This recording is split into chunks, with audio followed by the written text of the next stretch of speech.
Welcome back for some more rank punditry on New Hampshire Journal podcast. I am your host, Michael Graham. We have Periklis Karoutas, a longtime GOP political operative related to the Senate. We have Representative Ross Berry, the Sasquatch of the State House. Scary, terrifying. I was going to say, hey, Representative Berry, do us a favor and try not to be a total crazy person. I'm just giving up. It's like the Christmas party, of which we will not speak, and the roast, which was simultaneously magnificent and terrifying to watch at the same time. So that's all I can ask. But I want you on because the filing is done, sort of. I'll get to the sort of in a second. We'll start with you, Periklis. Sorry. Inside joke, Barry. My voice thing on my car when I say call says calling Periklis. So I keep calling him Periklis because my affected British accent car machine does. Anyway, Periklis Karoutas of Legislative Solutions. How do things look in the state Senate for the primary and for November? Well, thanks, Michael. Thanks, Ross. Great to be on. I will say with Ross on, I was at the Christmas party, so I'm not sure if there's a certain amount of like 4-letter words I have to say in order to stay in the car. Is this NC-17 only, or are we trying to keep it to PG-13? Well, on the Senate side, I think, look, what was very, very clear the last few weeks is when the Democrats went out recruiting, they went out recruiting school board members for the most part, or people that had exposure to the school board. And all around the state, what are people talking about? Property taxes. And what legislative entity in the state is responsible for the most increases in property taxes around the state? School boards. It's school board spending, by and large, yes, municipalities, but school board spending. So when you ask, well, what does the outlook look like and what do we think, the top issues are going to be and how we're going to perform, in November, I tell you that when you look at past behavior, that's like the best judge for future behavior. So if you're recruiting a bunch of people that have historically and notoriously raised your property taxes over and over and over and over and over again, what do you think they're going to do when they get to Concord? So I think that's going to be the conversation point. I think it's very odd that that's the way that they've gone about recruiting, and I feel incredibly optimistic. Okay, before we get to Ross Berry, just one follow-up. So when it's 16-8 Republicans, you're not going to have a lot of Democratic seats to challenge. I mean, is there even a serious pickup there, which means you're going to be playing a lot of defense? Did the Democrats field some solid candidates? For example, I think that Shannon Shandley, I don't know the district number, but against Senator Magoo is obviously a strong candidate because she's won the seat twice before. So she's going to be strong. What about the rest of the Democratic challenges that they put out? Strong candidates, weak, et cetera? I don't think any of them really jump out at me as like, oh my God, that's a rock star, superstar candidate. Right. In the case of Senator Shanley, obviously she's been there before, and that's the seat that's kind of gone back and forth. But when I look around the field, I know Ross is going to laugh, but Senate District 24 is a race that Republicans have had in the past. It is, Deborah Altschiller. That's Deborah Altschiller. That is Deborah Altschiller's district. Yes. Deep blue, crazy. Oh, Seacoast.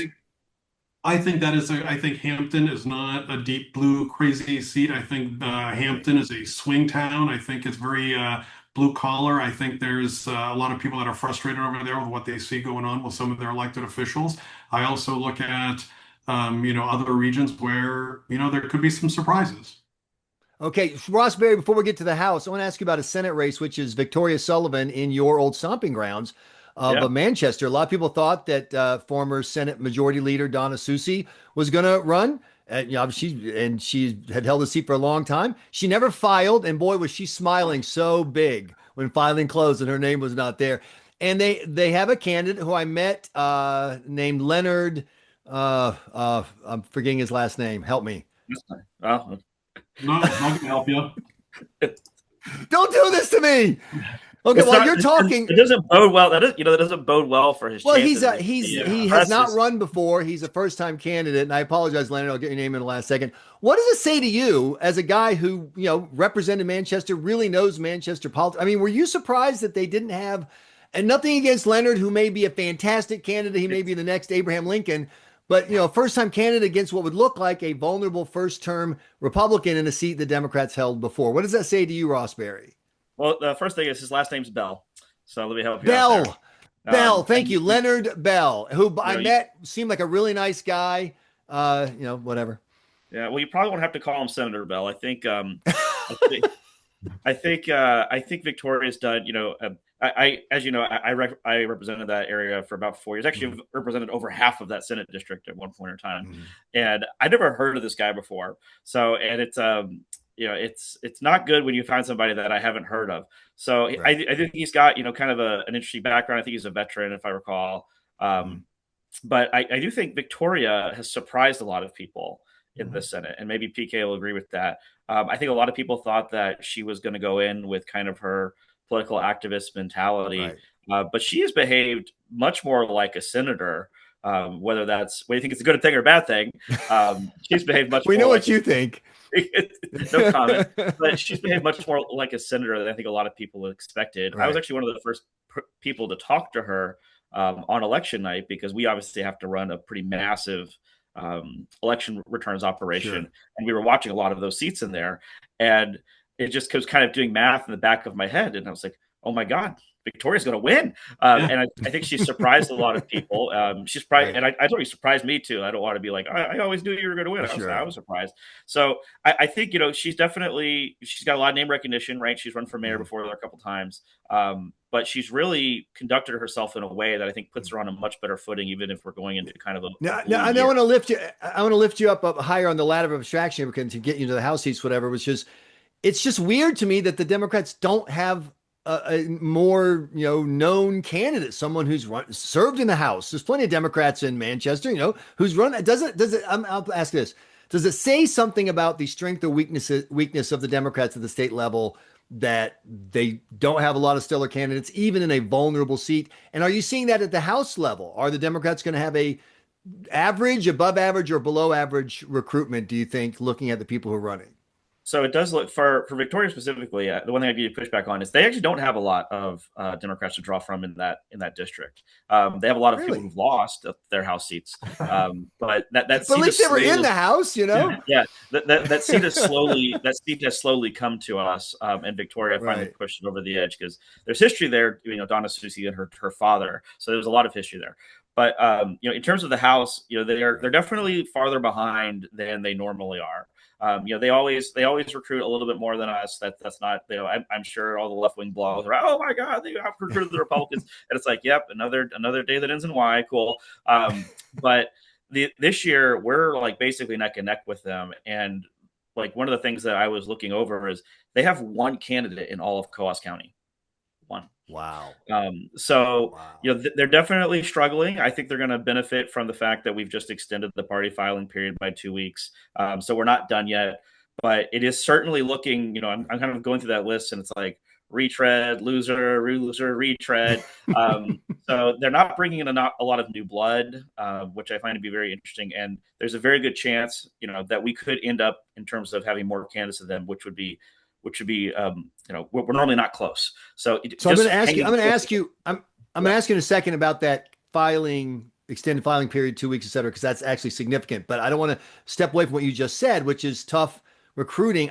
Like a dummy, I would think if you're the Democrats in 2018 or 2026, it's going to be so easy to get people to run because I mean it's midterm and blah, blah. And I'm thinking when you're a Republican and whether it was 2010 or whatever, my 2016 maybe, man, we are just going to rock and roll. Am I starting with you, Periklis? Am I just wrong about how this works? See, I think the difference is you may be looking at what's going on like nationally and then all the Exactly. press and all that sort of noise. But if you're in New Hampshire and you're going to run for office, you're either going to be a Republican or Democrat. And when you look at the ballot, you look at the ticket, do you either want to be on the side with Kelly Ayotte or Cinde Warmington? And I think if you're sitting there going, maybe I'd like to run for office one day, and you Right. look at your nominee and you look at Cinde Warmington, and you go, maybe I'll take a pass. Maybe I'll wait another time. I mean, that is, I mean, to say that she's uninspiring would be generous, right? And I She's think very last inspiring, actually. well, what was it last week when the Democratic Party chairman was talking about this race, and talking about some of the historic blowouts of the gubernatorial race, talking Right. about Dan Feltus and Governor Sununu and that sort of thing. It looked like he was advocating and pushing the Democratic Party to support Cinde Warmington to at least get to 45%, because that seemed to be like the number in 2018. So that's what they're aspiring to. So if you're in one of these swing districts and Ross is out there recruiting to get some, great Republican candidates, and you're looking and you're hearing that sort of thing, and you go, man, is Cinde Warmington going to take me over the line in a district that is a purple district? And I think the answer is no. Ross? I mean, I can't think of a better running mate and head of their party than a former opioid lobbyist. So, it's certainly an interesting take. I don't think, the good news for New Hampshire Republicans is the voters have separated federal and state elections. Even on the same ballot, they really feel comfortable sending Republicans to the corner office, the state Senate, and the state House. So, even if we're running into some tougher headwinds, which we always prepare for the worst. The nice part is these voters have gotten comfortable to Republican leadership because we have really protected them on a tax basis. We have really kind of delivered the things that are popular amongst Republicanism in New Hampshire. And, there's really no reason to change that out unless you want to see your taxes go up. So let me ask you about that 2-week extended. So, dummies think, the filing period closed at 5:00. You had that bizarre story with Representative Maggie Goodlander having to have her staff file and then come and pretend to file in front of the reporters because at 5:00, and think about it. Like, what if she'd waited and then there was a horrible crash on I-93 or a flight delay and it's 5:05, you got your paperwork. Sorry, you're not on the ballot. But you're telling me, Ross Berry, that it's not over? The fat lady has not yet sung? It certainly hasn't for the state House. I think there's there's very few state Senate seats that are still left open, but the parties have the ability to put up a candidate. They used to have it for 3 days. So today, Monday, Tuesday, and Wednesday. And now they'll have basically 2 weeks. And if their spot is unfilled, they can put somebody in there. But if there's already somebody there, then, it's tough luck. So you can't create a primary. You can't, but you can fill an empty seat. So like you couldn't put someone in Senate District 11, just picking a random thing. You would have to put them in a place where there are there any seats unchallenged at the Senate level, Periklis? So there are, we do have candidates for all the seats. There were two that are currently open on paper because folks weren't able to make it in time on Friday, but they have committed and will process their paperwork. So you got a full slate. We're going to have a full slate. Absolutely. Good work. Ross Berry, what kind of vacancy level are you looking at? Well, we have a very different kind of recruiting mentality than obviously, like, we have 204 seats, 204 districts, 23 districts, and 400 seats. So we've always kind of taken a different approach than the Democrats or even some Republican activists which is we know which seats can be won, and we know which seats are the reach seats, right? So we basically go in and we fill from the reach seats down. And if Republicans want to run in Portsmouth, we pray they make it, but we also live in reality. So Senate District 24, in other words. So over in Senate District 24, you don't have a lot of Republicans running? No. But so we've always kind of, and that's always kind of ruffled some feathers that we do that. But the reality is we have finite resources. Time is a resource. Recruiting is a resource. So we really like to focus on the seats that we can win, which, I said at the beginning of this, always ends up in some press release from the other side of saying how much they out recruited us. It's like, congratulations, you have Democrats running in Hudson. You think they'll lose by 20 or 22 points? So that's always been kind of our mentality. Sure. I love that. And also, do you still have the practice where you don't release the families of the people you want to run until they've actually filed and can't get off the ballot again, and then you release them? We do actually have, and this is the first time I've really seen it employed, was incumbents who wanted to retire. It's $100 a year volunteer job, right? And we said, well, you don't have to run again, but you have to find your replacement. And you would be amazed at how motivated that is for them to get on the phones and find people. So it's I believe it. It's okay. Well, look, it's a team effort on our end. You guys are generous to the time. I want to use what we have left to talk about the federal races. And I was looking at the people running in the Republican U.S. Senate race because I have these are the people who actually filed. And I'm trying to decide, who do I think is going to be the Republican nominee? Will it be Tom Alcieri, Sky Danley, Andy Martin, or Sabrina Ann Smith? Where's your money at, guys? Oh, God. I'm not kidding. Those are actual names of people who are running. Now, I know what you're thinking. You're thinking Johnny Sununu, Scott Brown. Oh, no.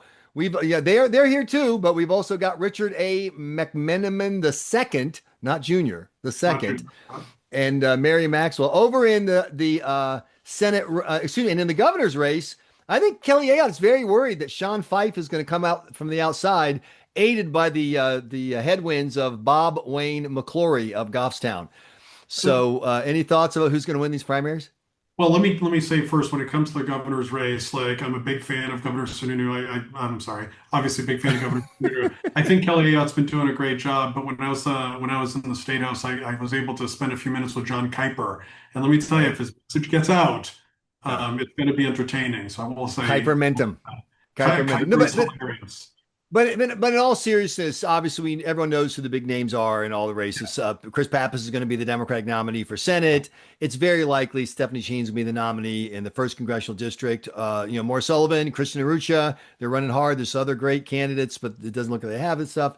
First district, who the heck knows for Republicans? People think it's going to be Anthony DiLorenzo because of the money advantage. Holly Noveletsky's run before. She's definitely throwing some punches. Then Melissa Bailey and Representative Brian Cole, they have their supporters as well. Second district, probably Lily Tang Williams because of history. So you look at that lineup, and we'll start with you this time, Ross. What, if anything, do these races mean for the prospects that you will defy history like you did in 2020 and hold the majority in the House? Look, we want strong federal candidates, right? We always tend to, including the senators, we always tend to outrun the federal races by anywhere between 3 to 5 points. But that doesn't mean we want to watch them tank. I do think we've got, people have written off CD2 for a long time. Lily Tang Williams has the most money raised out of any of the federal candidates for Congress. So, I think you've got, believe it or not, a strong candidate there. You've got Lily with money, and I think that'll be very interesting. CD1, to your point, I think that could go a lot of different ways. Right. I don't live in CD1 anymore, but in terms of how it affects us, we do want a strong unified Republican ticket, especially if it's blue headwinds. We want to be all in the same boat, rowing in the same direction. Right. That's what we did in 2020, by the way. A lot of people forget that we all were rowing in the same direction, and we were the only state in the country to flip its legislature. But a key part of the key member of the rowing team was the very popular running for his, third term, Chris Sununu. You have a first-term governor, Kelly Ayotte, whose approval rating isn't as high, and you can argue historically why that is, COVID, et cetera. But still, she's popular enough to win, but it's not a crazy number. So, Periklis, Karoutas, is Kelly Ayotte enough for you guys to hold these state Senate seats, or do you need some help from the Johnny Sununu and whoever the congressional nominees are? Sure. Well, I wouldn't say help. I wouldn't necessarily use that term, but I think Governor Ayotte has done a fantastic job. And when I think she's going to make sure that when people are out there, looking at the issues, that she's going to frame New Hampshire issues and the need for a New Hampshire Republican legislature and her leadership. And I think that's going to do. I think she's going to do an excellent job making sure we're talking about those New Hampshire issues. Federally, I think John Sununu is a great candidate. He was a great member of Congress, great member of the U.S. Senate. I think he's incredibly popular. I've seen him at a lot of events. I think people are, excited. I think he's talking about some of the issues in a kind of in a real and practical way, not in sound bites like some of the Democrats are doing. So I think having him on the ballot is going to be a huge asset. Same thing with the congressional races. I think there's a lot of energy in the Republican primary in CD1, including some of the, as you said, like lesser known candidates like Representative Brian Cole, who I think is also running pretty strong in certain areas of the state. I think Anthony DiLorenzo has the edge. That's my prediction in terms of who's going to win that one. I do take issue with you said that you think Stephanie Shaheen is going to win. I'm not sure that's a shoo-in. I think Maura Sullivan, is an interesting candidate. I think she's raised a ton of money. And if they ever get their act together over there, I think could really pose a threat to Stephanie Shaheen. Ross Berry is a Shaheen going to lose a Democratic primary in the year 2026 in the state of New Hampshire? Yes or no? Well, that was the point I was about to make is, Maura has raised a bunch of money to PK's point, but she really only needed to raise like $50, and that was to go and change her last name to Shaheen. And then she would be in a much better position. No, clearly the Nepo baby is going to make it through. One-term Portsmouth city councilor who magically got a very cushy job from a company that happens to do a lot of business with the federal government while her mom was serving in the United States. So I'm sure that won't come up. But yeah, I think it's, Maura Sullivan, I know that, I'm a Republican, but Maura Sullivan is an impressive candidate on paper. Yes, I mean, the background there is very thorough. And it is kind of very interesting to watch the Democrats just pass over a very, very qualified candidate. Once again, I'd never vote for, but a very qualified candidate to go after the Nepo baby because she has the last name Shaheen. So. Let me give you another one. Cristian Urrutia, he serves in the military right now. He's a executive at Airbnb. He has management experience. He's a family of immigrants. He's very well spoken, and he talks about ideas. Like he loves going through the why we need Medicare for all for something. By the way, something that Stephanie Shaheen does not support is single payer healthcare, which puts her at odds with her own party. So you're right. The opportunities are there. I just wonder, it's just like, and then we'll get to this, the last topic. There's certain brick walls in politics in 2026. And in New Hampshire, one of them is the Shaheen name. And in Republican politics, the other one is the name Trump. Will it be possible for either of your chambers to survive the onslaught of turnout when Democrats spend $1 gazillion saying this is your last chance to vote against Donald Trump on his way out the door, kick him one more time? Are you going to have enough Republicans turn out to offset that? Or are we looking at 2018, 2006? We'll start with you, Ross, and we'll give Periklis the last word. I'll hit the fun, hard ones. So I think there's a couple things going there. The first is that this is really a Trump second term, right? Mm-hmm. And the second term midterms are usually blunted. I'm familiar with the pendulum effect, right? But those second term midterms are usually blunted, right? So we're talking less 2010 and potentially more 2014 if you're going to think about Republican years, right? So I think that's a good thing. I think having Sununu, we have an Ayotte-Sununu ticket, which I think is going to be very strong, and most likely Sununu, right? But if you've got a Senate candidate that for the first time in a while, Republicans are going to put up a candidate who looks way more viable, right? I think that's going to help drive turnout up, and we do know that as that turnout goes up, Republicans in New Hampshire do a lot better because there's more of us. But there's no denying that certainly the Democrats are going to try to go and vote for somebody against Trump, but for whatever reason. But I just think that it's a second term. It's going to get treated a little differently. And it just doesn't, I was on the ground here in 2018 and we still have a lot of road left to run, but it just doesn't feel like that yet. Okay. Well, I would just say I can think of a lot of reasons why Democrats would vote against Trump. I'm trying to think of any reason why a Trump voter would vote for New Hampshire Republicans in 2026. Why are they going to turn out, Periklis? Why are the MAGA voters that Trump engaged going to turn out for that powerful MAGA ticket of Johnny Sununu and Kelly Ayotte and Anthony DiLorenzo? Why? Sure. Well, first, I agree with what Ross said about having a really, really strong ticket with Sununu and Ayotte. But also, it was maybe 4 or 5 weeks ago, Ross, there were Democrats that came onto the floor of the House. They put forward a floor amendment to add a progressive income tax into the state constitution. In the Senate, there were numerous votes to try to make it impossible for an income tax or a sales tax to ever pass, and uniformly Democrats voted no. I think when the top polling issue has to do with affordability and the price of things and the cost of things, I think voters are going to vote with their wallets, and they're going to decide that maybe the Republican Party is a little better than the Democratic Party because one's got their hand out, one's looking for a hand up, and I think that's going to be what's going to carry the day. Well, listen, if I were voting with my wallet, all my cash would be going to Ross Berry. Sorry, Periklis. I'm totally kidding. I'm totally kidding. I wouldn't give that guy $1. You can look at him. You go spend it on crack, or you look at the guy. I'm totally kidding. I have no idea if Ross Berry spends his money on crack. I cannot confirm or deny that. I don't know. We'll wrap it up right there. Thanks so much, guys. I really appreciate you for joining us. Periklis Karoutas, a political strategist with Legislative Solutions, and Representative Ross Berry of WARE here on New Hampshire Journal. Thanks again. Thanks, Michael.